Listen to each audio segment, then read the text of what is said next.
hours ni. Say jamo de baby bejao. Please. And also what chese wo muadia sa. O so muadia nti wo twa fa. Wo person fa.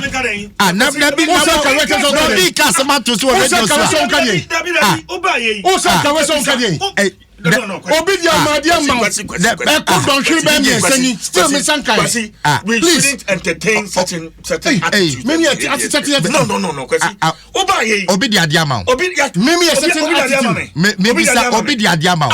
Why? Oh, you can present to be he wants to deliberately provoke people. Asemi, Abrofuna Walker, the Masemi. I can't force him. La lo. Maza, akwe And I'm thinking, no, but to Obidia Diamond. Why do you have a deal? Macho, we move from my dear man. No fancy.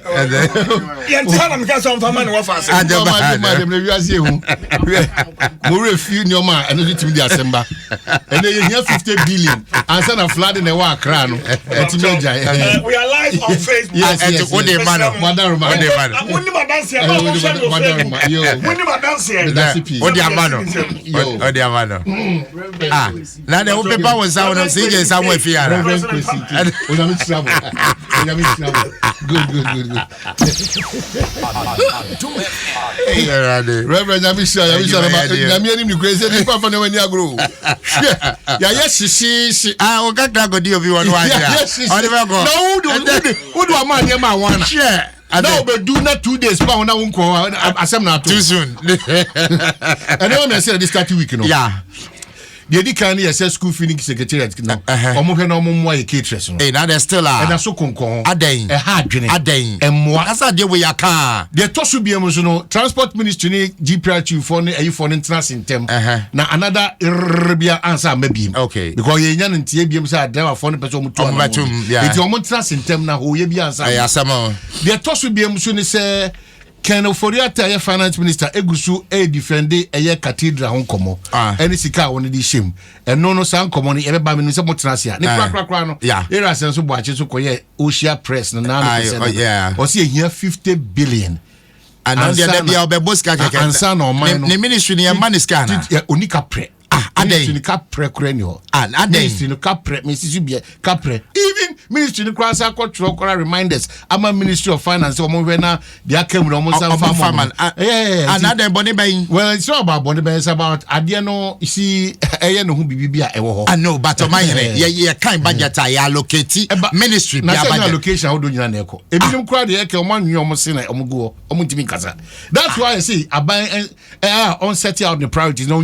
onya de very very important. It is our bank priority of priorities. Now ensure you fire so no ebesi na sika ntimi nko kakra mi ntimi fa and managing your ma. It is the priority of government. No but buy benya sika so be to na mo bi ho no ma anke ye de hia wi ansa na ye de fata na buy de fata ansa na ko de hia. That's the opposite of this administration. Adena wa appoint a minister. Now was stifle no na this administration is practicing the fata ansa na ye de hia. But so ye de hia ansa na be de fata. Wow. So it's very important.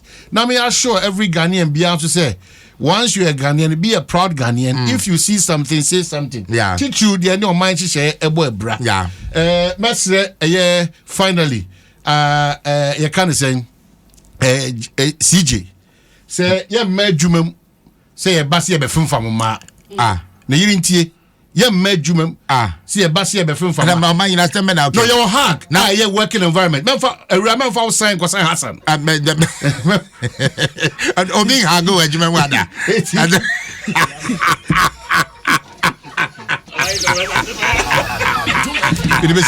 It's a Monday. Think positive. Abobo ya cap we. And Gwasi same way. When the cap go say Abobo ya so. Now we don't serious now. What the cap what say Asante what the Abobo ya na round. What the cap we. What the Abobo ya. Who is serious? That go dey omuso there. Omo am papa across the carpet na. There carpet crossing. Enye who the Abobo ya na rounds. But it's innovative. Yeah. That's swag. About Kwabena on top of that. Oh, nyame ni on top of that. Me ma on so me shut down. On top of that. But original ka be fe pa. Kwabena me confuse na nku. About Kotoku Royals. Acham da Kotoko Royals. Hey, omo no my papa. Premier League. One team. Oh, these are the people. Ankamiko. These are the people of Jano. All contribute to dine. Say any money never pay. No, go there. Hold on, free.